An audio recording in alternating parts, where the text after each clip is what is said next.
الله الرحمن الرحيم نحمده ونصلي ونسلم على حبيبه الكريم الأمين العزيز الرؤوف الرحيم وعلى آله وأصحابه الأفضلين الأكرمين أجمعين أما بعد فأعوذ بالله من الشيطان الرجيم بسم الله الرحمن الرحيم ولا تقربوا الفواحش ما ظهر منها وما بطن صدق اللہ العظیم.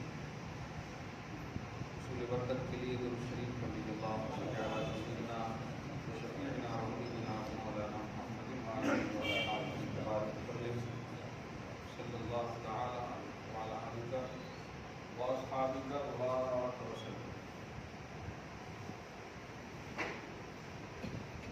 سورہ انعام سورہ نمبر 6 کی آیت نمبر 152 مسلسل کو 3 درسوں سے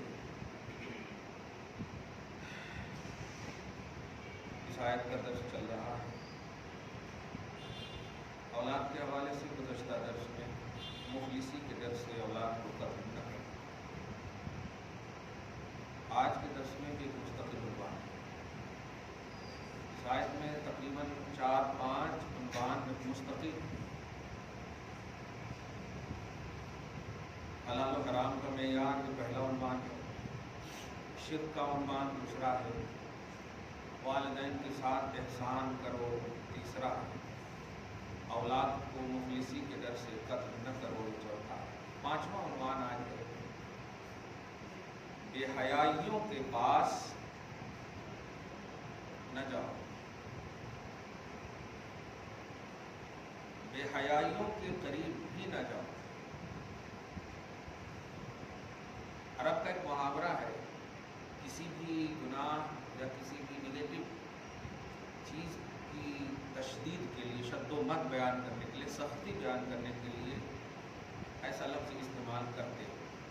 چونکہ قرآن محاورے عرب پہ اترا ہے، اس کو اور آسان کر دیا. حضرت آدم علیہ السلام اور حضرت حوا سلام اللہ علیہ کے حوالے سے قرآن میں ہے کہ اس درخت کے قریب بھی نہ جانا، لا تقربا هذه الشجرہ. اور اسی لا تقربا کی وجہ سے خطا اجتہادی ہوئی تھی کہ قریب جانے سے منع کیا ہے، کھانے سے تو منع نہیں کیا ہے. حالانکہ اس کا محاورہ یہ تھا، مشیت ازدی اپنی جگہ پر ہے، خطا اجتہادی مشیت ازدی میں طے تھی.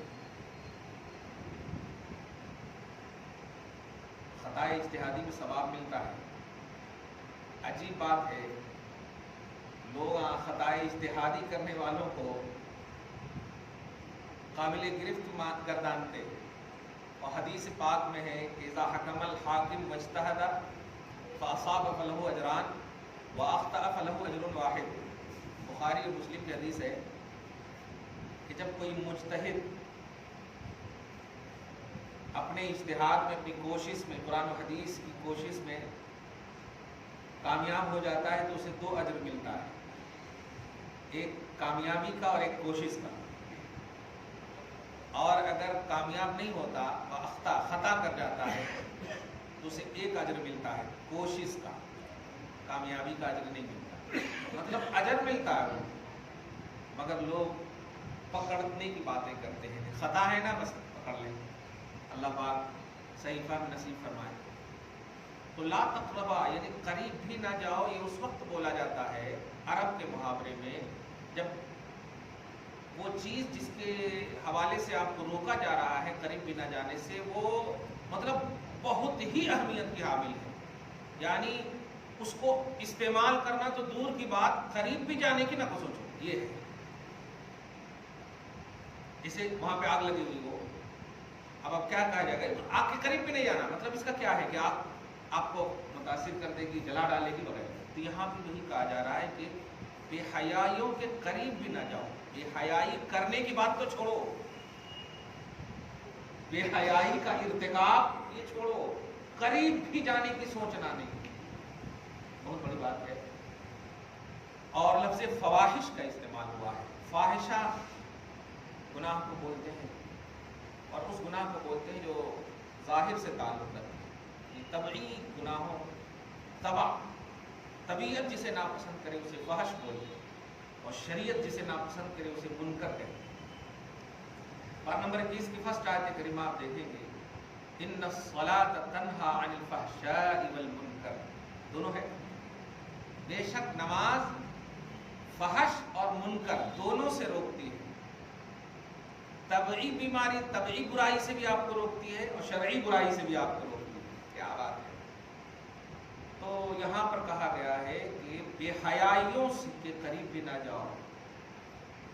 سوچ و فکر میں بھی جسے تم برا سمجھتے ہو اس کے قریب بھی نہ جاؤ. ما ظہر منہا وما بطن، اس کا ترجمہ ایک دم محاورے کے حساب سے کر رہا ہوں.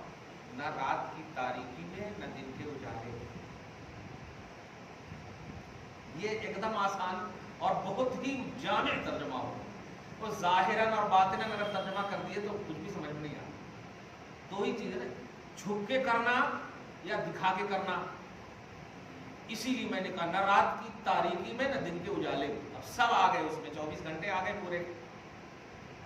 برائی کے قریب بھی جانے کی سوچنا بھی نہیں. اور یہ ایمان والوں کو اللہ پاک نے کہا ہے نہ رات کی تاریکی میں نہ دن کے اجالے میں. حضرت علی کرم اللہ تعالیٰ وجہ الکریم یا دیگر کسی صحابی سے روایت ہے، بخاری اور مسلم کی حدیث ہے، دیگر حدیثوں میں بھی یہ بات مضبوط ہے کہ جو شخص ظاہری طور پر برائیوں سے بچتا ہے لیکن باطنی طور پر نہیں بچتا، پوری دنیا اسے نیکوکار سمجھتی ہے، ظاہری طور پر اتنا اچھا پیش آتا، تو فرمایا کہ اس کا ظاہری طور پر برائیوں سے بچنا مفید نہ ہوگا، فائدہ اسے نہیں دے گا. اصل ہے باطنی طور پر برائی سے بچنا، باطنی طور پر. اسی لیے آپ دیکھیں گے قرآن پاک میں رسالت کی ایک اہمیت بتائی ہے اللہ پاک نے کہ یہ رسول وہ ہیں جو تمہارے اندر کو صاف کرتے ہیں. وَيُزَكِّيكُمْ ایک عنوان ہے کہ یہ رسول تمہارا تزکیہ کرنے کے لیے آئے. ظاہر کے لیے تو چلو بچے ہو تو باپ ماں دھلا دیں گے نہلا دیں گے وغیرہ، بڑے ہو تو تمہیں عقل ہے، یعنی ظاہر کو آپ صاف کر سکتے ہو. باطن کی صفائی کے لیے رسالت عظمیٰ کو اللہ پاک نے یہ منصب عطا فرمایا. کتنی اہمیت ہوگی آپ اس بات کو سمجھ رہے ہیں. رسول کو یہ منصب عطا کیا کہ اپنی امت کا باطن صاف کریں آپ. اسی لیے آج بھی بیعت و ارشاد کی دنیا میں، پیری مریدی کی دنیا میں شیخ اور مرید کے درمیان سب سے اعلیٰ عنوان ہوتا ہے تزکیہ نفس. تزکیہ نفس یہ بہت بڑا عنوان ہوتا ہے. نفس کا تزکیہ کرنا، باطن کو صاف کرنا. کچھ کو اللہ پاک اپنے فضل سے سڈلی عطا کر دیتا ہے اور کچھ کو مجاہدات، مشقتیں، ریاضات کرنی پڑتی ہیں. ہاں اللہ پاک ہم سب کو خصوصاً باطنی پراگندگیوں سے محفوظ کرنا. میں اس کو اور تھوڑا سی عام کروں کہ برائیوں کے قریب بھی نہ جاؤ، بے حیائیوں کے قریب بھی نہ جاؤ. میں اس کو دوسرے انداز میں کہ اللہ پاک نے ٹھیک ہے آپ نے کہا کہ قریب بھی نہ جاؤ، مطلب کرنے کے بعد تو سوچنا ہی نہیں، تو حل تو بتائیے بچیں کیسے. یہ تو بتا دیے کہ نہیں جانا، لیکن یہ میڈیائی دور ہے، سوشل میڈیا کا دور ہے، مغربی دنیا ہے، ایک دم حاوی ہو چکی ہے یہودیت، پورے عالم پر متسلط یعنی غلبہ پا چکی ہے ظاہری طور پر. اچھا ایک حدیث بڑی اچھی ہے، حضرت علی سے کہہ رہا تھا. حضرت علی فرماتے ہیں کہ اگر کسی شخص کو پوری دنیا اچھی کہنے لگے تو وہ سب سے بدترین انسان ہے. کمال ہے. اسی لیے اچھائی کا ایک معیار ہے. اچھے لوگ اگر اچھے کو اچھا کہیں تو اچھے ہیں، سب جنے ان کو اچھا کہنے لگے تو وہ سب سے خراب انسان ہے. وہ بہت بڑا منافق ہے کہ وہ اچھوں کے پاس اچھا بنتا، بروں کے پاس بھی اچھا بنتا. سب سے بڑا برا انسان ہے، کیونکہ سب سے اچھی ذات محمد عربی صلی اللہ علیہ وسلم کی ہے، اور اس ذات پر جب جملے کسے گئے تو اب اس سے اعلیٰ ذات ہو ہی نہیں سکتی کہ سب اس کو اچھا کہیں. حضور کو کہا گیا کاہن، حضور کو کہا گیا مجنون، کہا گیا نا، تو سب سے اعلیٰ ذات میں کانک قد خلقت کما تشاء، حبیب آپ ایسے ہیں جیسا کہ اللہ تعالیٰ نے چاہا نہیں، آپ نے جیسا پیدا ہونا چاہا ویسے ہی اللہ نے آپ کو پیدا کیا. ہر عیب سے اللہ تعالیٰ نے آپ کو پاک بنا کر کے پیدا کیا، مبرأ من کل عیب. تو ایسی ذات کو بھی لوگوں نے تنقید کا ظاہر نشانہ بنایا نا، تو پھر کون امتی میں سے کوئی ایسا ہو سکتا؟ امپاسبل ہے، ہو ہی نہیں سکتا. لیکن اگر کوئی ہے بھی، سب بھی جن ایک دم بالکل جمن جمراتی سب ان کی تعریف کر رہے تھے، سمجھیے کہ ہاں ہو گیا، وہ بہت بڑے ایک دم پہنچے ہوئے ہیں. اللہ پاک آپ کو محفوظ فرمائے، محفوظ فرمائے. ایمان والوں کو کہا گیا بے حیائیوں کے قریب بھی نہ جاؤ. کیا ہے بے حیائی؟ آج میں تھوڑی سی رشوت اور غیبت پر دو بات کہنے جا رہا ہوں.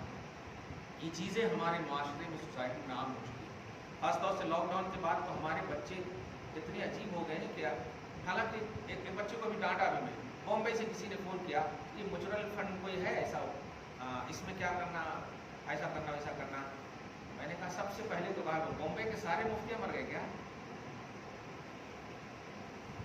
اپنے من کے فتویٰ لینے کے لیے، مطلب وہاں کے مفتیاں آپ کو ڈانٹ کے بھگا دیے ہوں گے، تب کہیں سے تلاش رہے ہیں کون تو بھی جواز کا فتویٰ دے دے، کون تو بھی ایک صورت نکال دے. بامبے جیسی زرخیز سرزمین، علماء، مفتیان اسلام، قاضی سب موجود ہے وہاں ان سے جا کر کے بالمشافہ گفتگو کرو. خالی آپ واٹس ایپ پر بھیج دیے جائز ہے کیا، ناجائز ہے کیا. خاص طور سے جو نو پید مسائل ہیں، جو عام اور نئے مسئلے ہیں، اس کو آپ جائز اور ناجائز کہہ دیں گے. آپ ایک بات کہہ رہا ہوں، کھانے پینے کے معاملے میں اور لین دین کے معاملے میں. کھانے پینے کے معاملے میں ایک بات کہوں گا کہ جس کھانے پینے کے حوالے سے آپ کو شک ہو، چاہے وہ زومیٹو کا مسئلہ ہو، دھیان دیجیے گا، چاہے وہ کسی کا مسئلہ ہو، کوئی کہتے ہیں ہندو لا کے دیتے ہیں، یہ لا کے دیتے ہیں، وہ دیتے ہیں، یعنی کھانے پینے کے معاملے میں ذرہ بھی شک ہو گیا تو پرہیز کرنا آپ پر افضل ہے، بچنا آپ پر افضل ہے. کیوں؟ اس لیے کہ کھانا پینا مباح ہے، فرض و واجب نہیں ہے. اس لیے اتنا ڈیپ میں جانے کی ضرورت ہے ہی نہیں. کیا کرتے کی، کون لاتے کی، اب وہ اپنا جے شری رام بول کے لا رہا، کیا کر رہا، کیسے کر رہا، یہ اتنا لمبا کرنے کی کیا ضرورت ہے؟ کھانے کے بغیر بچ سکتے ہیں نا، دوسرا آپشن موجود ہے نا. نماز کے بغیر نہیں بچ سکتے، کلیئر بات ہے. حج اور زکوٰۃ اگر واجب فرض ہے تو آپ نہیں بچ سکتے، کیونکہ وہ فرائض اور واجبات ہیں. یہ سب مستحبات ہیں، تو اس کو آپ اتنا ڈیپلی نہیں لیں. اور لین دین کے معاملے میں جو میں بتانے جا رہا ہوں، یہ سب بے حیائیوں کی صورتیں مجھے نظر آ رہی ہیں. اس لیے کہہ رہا ہوں کہ آپ کورونا کے بعد بھی اگر آپ اپنی پوزیشن کو اسٹرانگ نہیں کریں گے محنتوں کے حوالے سے، پھر کب کریں گے؟ آپ بیٹھے بیٹھے بس چاہتے ہیں کہ بس ہمارے اکاؤنٹ میں ٹرانسفر ہوتا رہے پیسہ، اتنا اس میں لگائیں، اتنا اس میں لگائیں. یہ سب جوئے کی قسم ہے اور جوا حرام ہے. کچھ سمجھ رہے ہیں آپ؟ سب جوئے کی قسم ہے، جوا حرام ہے. ارے ہاتھ دیا ہے، پاؤں دیا ہے، سوچ دیا ہے، عقل دیا ہے، چلنا پھرنا دیا ہے. لاک ڈاؤن نہ ہونے کے باوجود گھر میں بیٹھے بیٹھے آپ جوئے کی طرح پیسے کمائیں گے تو لاک ڈاؤن ہی بہتر ہے آپ کے لیے. یہی مطلب ہوا نا. جو کچھ بھی اللہ تعالیٰ کرتا وہ آپ کی وجہ سے کرتا ہے. تقدیر کے عنوان میں بھی یہی پہلو ہے کہ اللہ نے لکھا اس لیے ہم یہ کر رہے ہیں. نہیں، آپ ایسا کرنے والے تھے تو اللہ نے لکھا. یہ ہے عقیدہ تقدیر کا. آپ ایسا کرنے والے تھے، لوگ بول بھی دیتے نا اب جو کچھ بھی ہو رہا اللہ کی طرف سے ہی ہو رہا نا. ایسا نہیں ہے. آپ کو اللہ نے عقل دیا تھا اور بتا دیا تھا کہ یہ دو راستے ہیں، اس پر چلو گے تو جنت دوں گا، اس پر چلو گے تو جہنم. اب اگر جہنم کے راستے پہ آپ چل رہے ہیں، پھر کیسے کہیں گے آپ کہ اللہ تعالیٰ ہی تو چلا رہا نا؟ چلنے سے پہلے بول دیا کہ اس پر چلو گے تو یہ دوں گا، اس پر چلو گے تو وہ دوں گا. یہ ہے کنڈیشن تقدیر کا. عقل بھی دے دیا، دو آنکھ بھی دے دیا اللہ تعالیٰ نے. اس لیے یہ جملہ بولنے سے پہلے کہ سب کچھ اللہ ہی کے تحت ہو رہا، معاذ اللہ، یہ بہت بڑی گویا تقدیر سے نافہمی ہے، ایمان سے نافہمی. اس کو دھیان میں رکھیے گا. کمائی، محنتیں، رزق، تمام فرائض اور واجبات کے بعد اللہ پاک کے رسول صلی اللہ علیہ وسلم نے ارشاد فرمایا، حدیث کی روشنی میں کہہ رہا ہوں، رزق حلال کی تلاش اور اپنے ہاتھ سے کمائی پاکیزہ، یہ اللہ کو سب سے زیادہ پسند ہے فرائض اور واجبات کے بعد. اور بتائیے تو بیٹھے بیٹھے بس 10 منٹ آپ جو ہے ایسا ایسا کر دیے، میوچرل فنڈ میں ڈال دیے اور آپ بس اللہ سے دعا کر رہے ہیں اللہ گھاٹا نہیں ہونا، گھاٹا نہیں ہونا. نہ نماز ہے، نہ روزہ ہے، نہ حج ہے، نہ زکات ہے. اب گھاٹا ہو گیا تو آپ خودکشی کے لیے فین نظر آ رہے ہیں. آپ کا دماغ ایکٹیو نہیں ہو سکتا. محنتیں کیجیے، مشقتیں کیجیے. کسب کا لفظ ہے، محنت کیجیے. اللہ کے رسول صلی اللہ علیہ وسلم فرماتے ہیں ہاتھ سے کمائی ہوئی چیز اطیب پاکیزہ ہے. حضرت علی حضور پاک صلی اللہ علیہ وسلم کے تحت تھے کہ نہیں؟ حضور کی کفالت میں تھے. حضرت علی حضور کی کفالت میں تھے، پھر بعد میں داماد بنے. صحیح ہے؟ بیٹی آپ کی حضرت علی بھی آپ کی کفالت میں. کلیئر؟ آپ کھلانا تھا نا، لیکن جو مہر باندھے گئے تھے نبی علیہ الصلوۃ والسلام نے فرمایا علی محنت کر کے فاطمہ کی مہر ادا کرو. بتائیے، جب حضور کفیل ہیں تو دے دینا چاہیے نا کہ ادا کرنے کے لیے دے دینا چاہیے. لیکن محنت کا ایک خوبصورت عنوان دیا، گھر سے خوبصورت عنوان دیا. اسی لیے حضرت علی اور حضرت فاطمہ کو اپنے گھر سے دور بھی کر دیا تھا، تاکہ کم سے کم رسپانسبلٹی کا ایک عنوان آ سکے آپ کے اندر، ذمہ داری کا ایک احساس ہو آپ کے اندر. بہت مطلب کوفت ہوئی اس بار. تو میں نے دیکھا اتنے اچھا ہمارے لوگ، ہمارے مرید لوگ پوچھ رہے ہیں کیا کرنا، کیسے ڈانٹوں موبائل کے اندر سے ان کو. میں بس ایک ہی جملہ کہا ان کو، 1 روپیہ محنت کی کماؤ، لاکھ روپیہ بے محنت کی مت کماؤ. محنت کی کمائی بہت مزیدار ہوتی ہے، بابرکت ہوتی ہے. وہ دولتیں جو بے برکت کی ہو وہ کیسے چلی جائے گی آپ کو پتہ بھی نہیں چلے گا، اور وہ دولتیں جو برکت کی ہو وہ کتنی برکتیں لائیں گی پتہ بھی نہیں چلے گا. اسی کو اللہ پاک نے سورہ طلاق میں فرمایا من یتق اللہ یجعل لہ مخرجا، کہ اگر اللہ سے ڈر کر کے تم کام کرو گے نا تو اللہ تعالیٰ تمہارے لیے کیسے کیسے آپشن، کیسی کیسی راہیں نکالے گا. من حیث لا یحتسب، تم گمان میں بھی نہیں لا سکتے، تم سوچ میں بھی نہیں لا سکتے. سوچو کہ یہ کہاں سے پیسہ آ گیا. جیسے آپ کبھی کبھی سوچتے نہیں پیسہ تھا 75,000، یہ 77,000 کہاں سے آ گیا. کبھی کبھی سوچتے ہیں، مجبور ہو جاتے ہیں، اگرچہ نہیں بولتے کیونکہ چلو آ گیا ہے. اس لیے میں کہہ رہا ہوں اس حوالے سے بے حیائیوں کے قریب نہ جانے کا 2 آپشن آج کے حساب سے، چونکہ قرآن پاک جو ہے آپ کی ضرورتوں کی تکمیل کا بھی نام ہے. سود اور رشوت کی ہر تمام چیزوں سے بچیے. سود اور رشوت کی ہر تمام چیزوں سے بچیے. جوا کھیلا جا رہا ہے، یہ سب یہودی سازش ہے. 500 اور 1000 کی نوٹ بندی نہیں ہے، بلکہ 500 اور 1000 کی نوٹ رکھی ہے. آپ سمجھیے ان باتوں کو. آپ کو ہر طرح سے مفلوج، ہر طرح سے بالکل آپ کو مطلب غلام بنانے کی سازش یہی ہے. بس 5 مرتبہ آپ جیتیں گے، 6ویں مرتبہ میں سب ہار جائیں گے. 5 مرتبہ جیتنے کی آپ کو آپشن دیے جائیں گے، اور 6ویں مرتبہ میں آپ کی لالچ بڑھے گی، ہار جائیں گے. اب روئیے، سب کو آپ خودکشی کرنے پہ مجبور کیجئے. مت کیجئے ایسا، حرص مت کیجئے. نیک مومن کی پہچان یہ ہے کہ اگر رات کا کھانا مل گیا نا، اس وقت کہا جاتا ہے باقی اللہ ہے. الحمدللہ الذی اطعمنا وسقانا وجعلنا وهدانا من المسلمین. اللہ تو نے کھلایا پلایا، اور سب سے بڑی دولت یہ کہ تو نے ہدایت پر رکھا. اس سے بڑی دولت یہ کہ مسلمان بنا کر کھلایا. اب میں سوتا ہوں کل دیکھا جائے، یہ ہے ان کا. لیکن کھا بھی رہے ہیں اور کل کا سوچ رہے ہیں. پھر کیوں پڑھ رہے ہیں آپ وہ دعا، اے اللہ تیرے نام پہ میں مر رہا ہوں، بسمک اموت و احیا کا پڑھ رہے ہیں آپ. جب آپ کو کل سوچنی ہی ہے، پرسوں کی سوچنی ہی ہے، تو پھر بسمک اموت و احیا کا پڑھ رہے ہیں آپ. بسمک اموت کا معنی ہوتا تیرے نام پہ میں مر رہا ہوں. اور مرنے والا کل کی فکر کرے گا، مرنے والا مرنے کے بعد کے معاملے کی فکر کرے گا کہ کیا ہونے والا ہے. لیکن آپ تو زندگی کی فکر کر رہے ہیں. یہ ایمانیات میں کمزوری ہے. آپ کو ایسا نہیں کہا جا رہا ہے کہ ذخیرہ اندوزی نہ کیجیے، لیکن ایمانیات کی روشنی میں کیجیے، ایمانیات کے دائرے میں کیجیے. آپ وہ کیسا انسان ہے. اور اسی لیے آج تو دیکھنے کو بھی مل رہا ہے، خدا کسی باپ ماں کو ایسی تکلیف نہ دے جو باپ ماں صبح و شام اپنے اولاد کے لیے نہ جانے کیا کیا کیے، کیا کیا نہیں کیے. خود کو بھوکا رکھ کر کے اولاد کے سامنے کھاتا ہوا ظاہر کیے، اور اسکول کے کالج کے تمام تر جتنے بھی ہیں فیس بھرے، یہ کرے وہ کرے، یہاں تک کہ باہر بھیجے سعودی عرب. اور بھیجنے کے بعد جب بیٹا کامیاب ہو گیا، اچھے سے کمانا پھرا ہے تو شروع کر دیا، تو سب سے پہلی چیز تو اس سے کیا جاتی؟ ایمان اور عقیدہ جاتی. اسی باپ پر جو غوث پاک کے وسیلے سے بھیجے، محنت کر کے اسی باپ پر فتوے لگا رہا ہے کہ نہیں 11ویں نہ کو کرو، 12ویں نہ کو کرو، بدعت ہے، شرک ہے. تو سب سے پہلی چیز تو یہ گئی ان سے. اور دوسری چیز کیا گئی؟ کبھی نہیں پوچھا ابو جان